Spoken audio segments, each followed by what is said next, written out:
ಕೂಡ ವಿಭಿನ್ನ ಪ್ರಕಾರಗಳು ಆಗಿದ್ರೂ ಕೂಡ ಇದನ್ನ ಒಂದು ಹೊಸ ರೀತಿಯಲ್ಲಿ ಜುಗಲ್ಬಂದಿಯನ್ನ ಮಾಡುವಂತಹ ಪ್ರಯತ್ನವನ್ನ ನಾನು ಶಿವಮೊಗ್ಗದಲ್ಲಿ ಮೊಟ್ಟ ಮೊದಲನೇ ಬಾರಿಗೆ ಮಾಡ್ತಾ ಇದ್ದೇನೆ.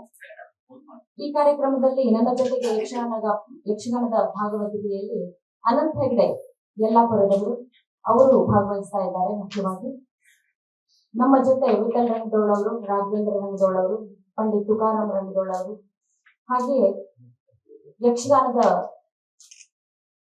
ಭಾಗದಲ್ಲಿ ಶಂಕರ್ ಭಾಗವತ್ ಯಲ್ಲಾಪುರ ಅವರು ಮತ್ತು ಪ್ರಮೋದ್ ಹೆಗ್ಡೆ ಕಬ್ಬಿಲ್ಗದ್ದೆ ಅವರು ಭಾಗವಹಿಸ್ತಾ ಇದ್ದಾರೆ.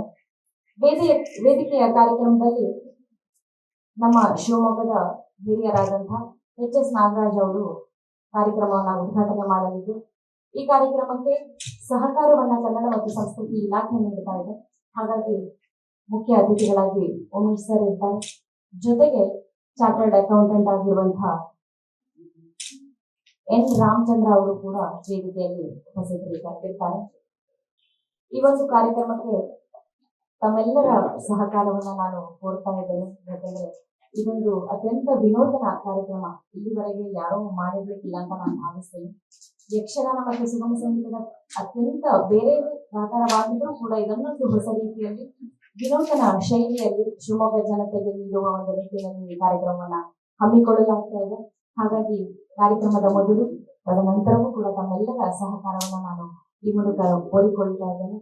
ಧನ್ಯವಾದಗಳು. ಇದರಲ್ಲಿ ನೃತ್ಯ ಪ್ರಕಾರಗಳೆಲ್ಲ ಏನೂ ಇಲ್ಲ. ಸುಗಮ ಸಂಗೀತದ ಗಾಯನ ಮತ್ತು ಯಕ್ಷಗಾನದ ಪದ್ಯದ ಗಾಯನ ಇರುತ್ತೆ. ಇವೆರಡನ್ನ ನಾವು ಕೆಲವನ್ನ ಜುಗಲ್ಬಂದಿ ಮಾಡಿ ಹಾಡುವಂಥದ್ದು, ಕೆಲವು ಸೋಲೋ ಪ್ರಕಾರಗಳು, ಅವರ ಮತ್ತು ನಮ್ಮ ವಾದ್ಯಗಳನ್ನ ಜೋಡಣೆ ಮಾಡಿ ಹೇಗೆ ನಾವು ಪ್ರಸ್ತುತಪಡಿಸಬಹುದು. ಹೀಗೆ ಇದೊಂದು ವಿನೂತನ ಶೈಲಿಯನ್ನ ನಾವು ಹೊಸತನವನ್ನ ಕೊಡೋಣ ಅಂತ. ಯಾಕಂದ್ರೆ ನಾಟ್ಯ ಶೈಲಿ ಇಲ್ಲ ಇದರಲ್ಲಿ, ಕೇವಲ ಒಂದು ಗಾಯನದ ಪ್ರಕಾರ ಮಾತ್ರ ಇದೆ, ಒಂದು ಪ್ರಕಾರ ಮಾತ್ರದಲ್ಲಿ ಹೋಗ್ತಾ ಇದೆ. ಆದ್ರೆ ಇವೆಲ್ಲ ಒಂದು ಕಡೆ ಸೇರಿದಾಗ ಇದನ್ನು ಹೇಗೆ ನಾವು ಪ್ರಸ್ತುತಪಡಿಸಬಹುದು, ಜನರಿಗೆ ಹೇಗೆ ಹೊಸತನವನ್ನ ನೀಡಬಹುದು ಅನ್ನುವಂತ ನಿಟ್ಟಿನಲ್ಲಿ ಒಂದು ಹೆಜ್ಜೆ, ಅನ್ನೋದೊಂದು ಹೊಸ ಹೆಜ್ಜೆ.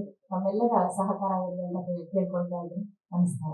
ಖಂಡಿತವಾಗಿ ಧಕ್ಕೆ ಆಗದೆ ರೀತಿಯಲ್ಲೇ ನಾವು ಇದನ್ನ ಸಂಯೋಜನೆ ಮಾಡ್ತಾ ಇದ್ದೀವಿ ಸರ್. ಯಾವ ಪ್ರಾಕಾರಕ್ಕೂ ಇದು ಹೊಡೆತ ಬರದೇ ಇರುವಂತೆ, ಅದರದ್ರ ಪ್ರಾಕಾರಕ್ಕೆ ಅದರದ್ದೇ ಆದಂತಹ ಪರಿಪೂರ್ಣತೆ ಮತ್ತೆ ವಿದ್ವತ್ ಇದ್ದೇ ಇರುತ್ತೆ. ಅದನ್ನ ಮಿಳಿತಗೊಳಿಸುವಿಕೆಯೂ ಬರಬೇಕಲ್ಲ.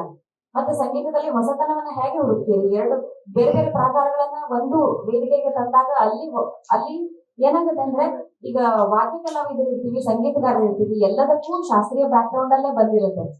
ಶಾಸ್ತ್ರೀಯದ ಬ್ಯಾಕ್ ಗ್ರೌಂಡ್ ಗಿಂತಾನೆ ಬೇರೆ ಎಲ್ಲ ಸಂಗೀತಗಳ ಒಂದು ಹೊಸತನ ಹುಟ್ಕೊಂಡಿರೋದು. ಹಾಗಾಗಿ ಈ ಒಂದು ಮೂಲ ರೀತಿಯಿಂದ ನಾವು ಏನು ಅವರದನ್ನ ನಮ್ಮ ಪ್ರಾಕಾರಗಳನ್ನ ಹೇಗೆ ಹೊಂದಿಸಿ ಹಾಡಬಹುದು ಅನ್ನುವಂತ ಒಂದು ಹೊಸತನಕ್ಕೆ ಇಳಿದಿದ್ದೇವೆ. ಪ್ರಯೋಗವೇ ಖಂಡಿತವಾಗಿ ಇದೊಂದು ಪ್ರಯೋಗ, ಮೊಟ್ಟ ಮೊದಲ ಬಾರಿಗೆ ಮಾಡ್ತಾ ಇದ್ದೇನೆ. ಹಾಗಾಗಿ ತಮ್ಮೆಲ್ಲರ ಸಹಕಾರ ಇದೆ ಅಂತ ಕೇಳ್ಕೊಳ್ತಾ ಇದ್ದೀನಿ. ಹಾಗೆ ಹಾರೈಕೆ ಕೂಡ